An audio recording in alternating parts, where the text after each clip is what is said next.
હું ભટ્ટ અલ્પેશ છું। આજે આપણે સૂર્યમંડળની અંદર જઈને તેને નજીકથી સમજવા જઈ રહ્યા છીએ।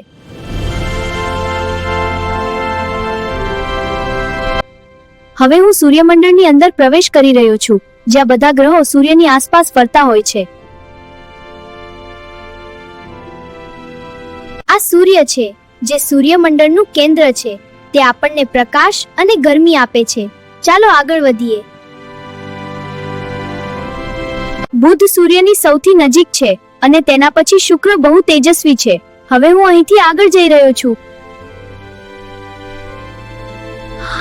આ આપણી પૃથ્વી છે, જ્યાં આપણે રહીએ છીએ, અને તેના પછી મંગળ છે। ચાલો આગળ।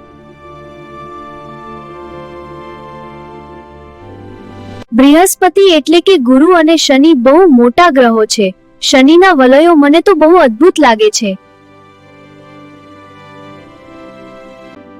આ સૂર્યથી દૂરના ગ્રહો છે, જ્યાં બહુ ઠંડી હોય છે। આ રીતે બધા ગ્રહો સૂર્યની આસપાસ ફરતા રહે છે। તમને કયો ગ્રહ સૌથી રસપ્રદ લાગ્યો? જો તમને વિજ્ઞાનની આવી મજાની વાતોમાં રસ હોય તો યુટ્યુબના સર્ચ બારમાં ભટ્ટ અલ્પેશ લખીને સર્ચ કરો।